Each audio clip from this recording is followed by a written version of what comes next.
Hello everyone, welcome to Breaking Exam. तो मैं आप लोगों को बताना चाहती हूँ कि जो जीके सीरीज चल रहा है उसका वीडियो आज नहीं आएगा। आज एक हम नया सीरीज चला रहे हैं जिसमें साइंस के जो फिजिक्स केमिस्ट्री और बायो के एग्जाम से रिलेटेड टॉपिक्स होते हैं। जो टॉपिक्स क्या, मैं सारे ही जो टॉपिक्स आते हैं सबको मैं एक कंटिन्यू करके जो भी एक कम्युनिकेटिंग वे में जो है वीकेंड से हम लोग एक सीरीज चलाएंगे और उसमें सारे टॉपिक्स को करते जाएंगे। उसके साथ ही आज का जो टॉपिक रहेगा फिलहाल जो बायोलॉजी का इंट्रोडक्टरी चैप्टर होगा, जिसमें बायोलॉजी की जो सेक्शन है उसको हम लोग करवाएंगे, उसके बाद केमिस्ट्री एंड देन फिजिक्स के करवाएंगे। तो आज हम लोग बायोलॉजी का सीरीज करवाने वाले हैं, तो जिसमें हम कराने वाले हैं जिसमें आज हम लोग बायोलॉजी का इंट्रोडक्टरी करेंगे। तो चलिए करते हैं। तो देख लीजिए, इसके बाद जो बायोलॉजी है, बायोलॉजी का सबसे पहले हम लोग इसके का जो ब्रीफ अध्ययन है, बेसिक अध्ययन कर सकते हैं, वो करेंगे। तो बायोलॉजी पढ़ने के लिए हम लोग को सबसे पहले जानना है कि बायोलॉजी एक्चुअली में है क्या। तो बायोलॉजी को जानने की सबसे पहले जरूरत है। तो देख लीजिए, पहले इसे पढ़ लेते हैं। विज्ञान की वह शाखा है बायोलॉजी जिस या वीकेंड से इसे जीव विज्ञान बोलते हैं। ठीक है, जीव विज्ञान बोलते हैं। तो जीव विज्ञान, तो जो जीवधारियों का अध्ययन किया जाता है जिसमें, ठीक है, विज्ञान की वह शाखा जिसमें जीवधारियों का अध्ययन किया जाता है उसे जीव विज्ञान यानी कि बायोलॉजी बोलते हैं। और बायोलॉजी को हम लोग और अच्छे से समझने की कोशिश करते हैं। तो देखिए, पहले बायोलॉजी को हम लोग दो भाग में बांटेंगे। बायोलॉजी को एक हो जाएगा बायोज और दूसरा हो जाएगा लोगोज। बायोज का मतलब होता है, ठीक है, जीवन या फिर लाइफ, और लोगोस का मतलब होता है अध्ययन या टू स्टडी।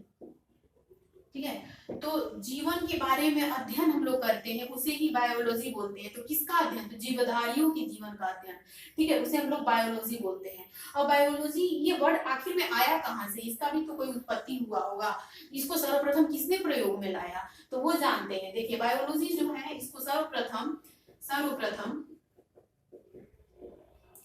1802 ईस्वी में लेमार्क जो फ्रांस के थे और ट्रेविरेनस जो जर्मनी के थे, उन्होंने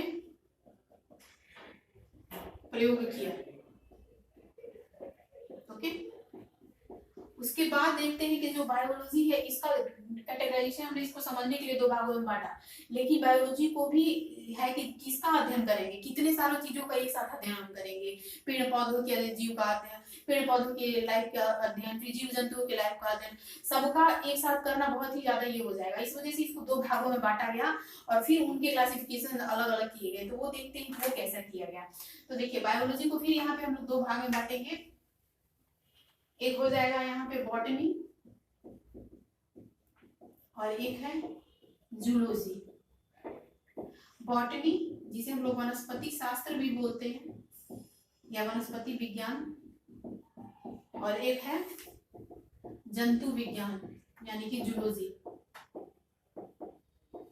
वनस्पति शास्त्र जो है या इसमें हम लोग पेड़ पौधों का अध्ययन करते हैं, और जो जूलॉजी जंतु है इसमें जीव जंतुओं के बारे में अध्ययन करते हैं, जीव जंतु के बारे में अध्ययन करते हैं। अब देखिए, जो बॉटनी है यह भी, जैसे हमने यहाँ पढ़ा था कि बायोलॉजी शब्द का प्रयोग लेमार्क और ट्रेविरेनस ने किया था, उसी तरह बॉटनी के जो प्रतिपादक है, फादर ऑफ बॉटनी, वो कौन है वो भी जानना जरूरी है। तो बॉटनी के जो फादर हैं वो हैं थियोफ्रेस्टस। थियोफ्रेस्टस जो है वह बॉटनी के जनक माने जाते हैं। उसी तरह जूलॉजी के जो जनक हैं वह है अरस्तु। अरस्तु जो है वह जूलॉजी के जनक है। इसके साथ ही इनका एक और है कि यह जो है वो बायोलॉजी के भी जनक कहे जाते हैं, यानी कि जीव विज्ञान के भी जनक कहे जाते हैं अरस्तु। तो याद रखिएगा, अरस्तु जीव विज्ञान के भी जनक कहे जाते हैं और जंतु विज्ञान के यानी कि जूलॉजी के भी जनक कहे जाते हैं। इसके साथ ही बॉटनी जो है उनके थियोफ्रास्टस कहलाएंगे। अब जो है ये मैंने ब्रीफ जो था बेसिक नॉलेज आपको बायोलॉजी के बारे में दे दिया, इसके बाद चैप्टर्स करेंगे। तो और एक है कि जो इम्पोर्टेंट जो क्लासिफिकेशन है उसे करते हैं। तो देखिए, वर्गीकी जिसे हम लोग टैक्सोनॉमी भी बोलते हैं, वह किस वजह से जाना जाता है? तो इसके जो जनक होते हैं वह लिनियस है। लिनियस जो है वह वर्गीकी के लिए वर्गीकी के जनक कहे जाते हैं। आनुवंशिकी जिसे जेनेटिक्स भी बोलते हैं, इसके जनक कौन है? एग्जाम्स में क्वेश्चन आते हैं, आनुवंशिकता के प्रतिपादक कौन है? तो वह है प्रतिपादक कौन है? तो वह है ग्रेगर मेंडल, याद रखिएगा ग्रेगर मेंडल। और फिर चिकित्सा शास्त्र के कौन है? तो वह है हिप्पोक्रेटस। और कोशिका विज्ञान के कौन है, तो वह है रॉबर्ट हुक। तो यार हाँ, एक ब्रीफ नॉलेज, इसके बाद हम लोग क्लासिफिकेशंस करेंगे बायोलॉजी के, फिर देन आगे हम लोग चैप्टर्स करेंगे और इसके साथ ही वीडियोस जीके के भी आपको मिलते ही रहेंगे। तो मिलते हैं नेक्स्ट वीडियो में, टिल देन धन्यवाद।